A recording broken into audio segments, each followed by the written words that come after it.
7 de la mañana, 43 minutos. Me da gusto saludar al ex ministro de Hacienda, José Manuel Restrepo, en esta víspera de Navidad. Doctor Restrepo, gracias por estar con nosotros, rector de la Universidad EIA. Muy buenos días, Juan. Un saludo a usted, a toda su mesa de trabajo, a todos los oyentes de la FM RCN. Grato estar esta mañana a puertas de la Navidad. Sí, uno esperaría que lo cogiera la tutaina y los pastorcitos sin tener que hablar de las tragedias de orden público y sin el fantasma de una emergencia económica. Acabamos de colgar con Alejandro Linares, expresidente de la Corte Constitucional, y dice, la Constitución no se puede ir de vacaciones. Es una emergencia que difícilmente encuentra soporte en la Constitución de Colombia, doctor Restrepo. Pues expliquémosle a los colombianos primero qué es una emergencia. Es un estado de excepción para enfrentar crisis graves, sobrevinientes y excepcionales en materia económica, social, ecológica o por calamidad pública. Y resulta que en este caso en particular, el gobierno, fruto de la caída de la ley de financiamiento en el Congreso de la República, pretende hacernos creer que aquí hay un hecho sobreviniente y excepcional, cosa que es difícil de creer, porque era de todos conocido, incluso por el propio gobierno, que el presupuesto que presentó al Congreso de la República estaba desfinanciado en por lo menos 45 billones de pesos. Sabía también el gobierno que el Congreso podía tomar una decisión en contrario. Luego, el error estaba desde el principio, en la propia decisión de un gobierno de presentar un presupuesto que claramente no estaba financiado. Ahora entonces nos dicen que van a aplicar una emergencia económica. Fíjese usted, y yo creo que ese es un mensaje también desde el punto de vista jurídico. Es increíble que un gobierno tome la decisión de manosear un instrumento como la emergencia económica, fabricando la emergencia y después decretándola. Eso no tendría mayor sentido. Claramente aquí no hay una emergencia económica. Y tampoco es grave porque estamos hablando de una cifra que es menos del 3% del presupuesto nacional. Yo creo que hay que ser muy cuidadoso con este tipo de instrumentos. Doctor Restrepo, esto se junta lo de la emergencia económica, que yo creo que tiene un carácter tributario y político, pero por el otro frente, para aclararle mucho a nuestros oyentes, es el tema de la emisión de ese bono de 6.000 millones de dólares, unos 24 billones de pesos, para sufragar los gastos, digamos, corrientes de un gobierno que aparentemente se queda sin caja. Tengo entendido, exministro, que técnicamente es una operación que le pone techo al endeudamiento. Colombia busca financiar unos 100 billones, necesita unos 100 billones para el 2026, pero que este 13%, 13,5% con que negoció este bono, pues le pone techo y que finalmente es una jugada que anticipa el costo del dinero incluso para los próximos 2 años. ¿Cree un poco que esta emisión de bono era oportuna, que el manejo de las tasas, que digamos la astucia con que se hizo este momento es la adecuada? Fernando, usted pone de presente un tema que yo creo que es supremamente grave, porque es un cambio de fondo en el manejo de la deuda pública en nuestro país, para que los colombianos entiendan. Normalmente el endeudamiento público local, que se hace a través de la emisión de títulos TES, se hace por una metodología muy transparente, muy de mercado, que es una subasta, en donde participan muchos actores. Cada uno pone las tasas y se trata de buscar la menor tasa posible. Normalmente, al cierre del año, terminan esas emisiones hacia el mes de octubre, no más allá de eso, de pronto hasta el mes de noviembre, pero nunca en el mes de diciembre, porque eso permite ordenar el mercado.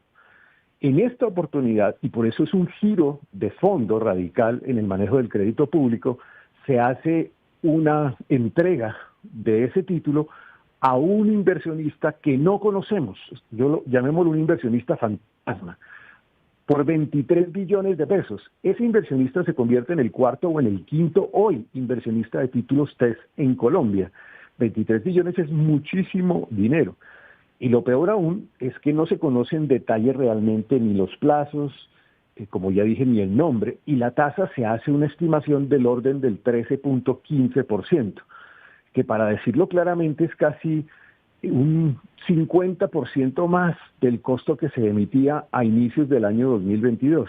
Y como usted lo dice, como la tasa que se pone ahora es una tasa más alta, pues eso podría estar indicando que de aquí en adelante Colombia va a terminar pagando 50% más por su deuda pública respecto a lo que pagaba en el pasado.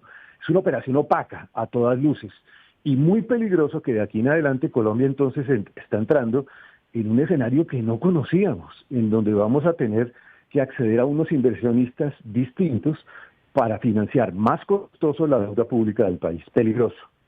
Óigame, exministro, usted lo sabe, digamos, usted ha sido ministro de Hacienda.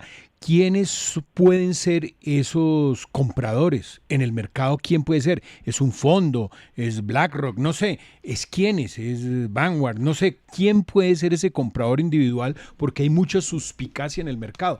Por lo menos 3 candidatos, porque estos no son múltiples. Algunos hablan de fondos de petróleo, grandes fondos de inversión, también en algunos sectores de hidrocarburos, de minería, algunos tipos de estos actores. Pero pues ahí es donde uno dice la transparencia en este tipo de operaciones debiese ser la consigna. Pareciera un poco, digamos, diciéndolo de manera coloquial, que ahora estamos tratando de buscar una especie de gota a gota y pagadiario con el crédito de la nación, es decir, buscando unos personajes que nos presten el dinero más costoso, pero ¿a costa de quién? ¿O a costa de qué?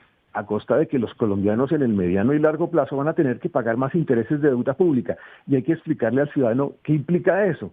Si usted paga más intereses de deuda pública, el presupuesto nacional tiene menos espacio para la inversión social, menos espacio para carreteras, para escuelas, para hospitales, para puertos. Esa es la tristeza. Terminamos pagándole a un señor o a unos señores más desconocidos, más caro y con menos presupuesto para lo que el país necesita. Hoy le podemos radicar un derecho de petición que no debería ser, no abusar de este instrumento jurídico, de radicárselo al gobierno nacional, a crédito público, para saber quién es ese fondo que le metió $6.000 millones a comprar un bono emitido para sufragar los gastos del gobierno. Esa información debe ser pública, debemos saber quién es ese fondo o esa persona. Yo creo que sí, creo que incluso la Contraloría debería estar investigando ya de oficio en qué consistió esa operación. Es que de verdad es un cambio histórico. Esto no se hacía en Colombia, justamente para garantizar que el mercado opere de la mejor manera posible. Y además, pues muestra una dosis de desesperación de fin de año para tratar de conseguir una caja, que sabíamos de antemano que no se iba a contar con esa caja para financiar esos excesos de gasto público del año en curso. Imagínense si este año hay problemas de caja, el próximo, cuando incluso la mayoría del impuesto de renta corporativa se terminó pagando en el 2025 por el aumento en la retención en la fuente. O sea, el año 2026 va a ser un año mucho más complejo en esta materia. 7:51. Muchas gracias, doctor Restrepo, por haber estado con nosotros. Muchas gracias, Juan. Un saludo a ustedes y una feliz Navidad. Que tenga una feliz Navidad y gracias siempre por estar atento a la FM. Doctor Restrepo, un abrazo. Gracias, pues. 7:52. ¿Sabe que el símil con el gota a gota, aunque no llega hasta la tasa del gota a gota, pero es muy bueno porque es finalmente salir a endeudarse carísimo? El gran problema es que 13,15 es obviamente el doble de lo que prestaba el Fondo Monetario Internacional, que es más o menos el 6%. Ahora, tasas no se pueden comparar, instituciones no se pueden comparar. Lo que hay que verdaderamente es, como siempre, las dos caras de la noticia, es qué dice y cómo argumenta Crédito Público, cómo argumenta el Ministerio de Hacienda de por qué se hizo esta operación el pasado viernes, que parece que hubo reparos al interior del Ministerio de Hacienda. ¿Por qué se hizo? ¿Quiénes son los compradores? ¿Es plata pública? Y obviamente ver que ese 13,5 si le pone techo a la tasa de interés para los próximos años, si verdaderamente es una jugada muy estratégica o simplemente es salir a pedirle plata al gota a gota, ¿no?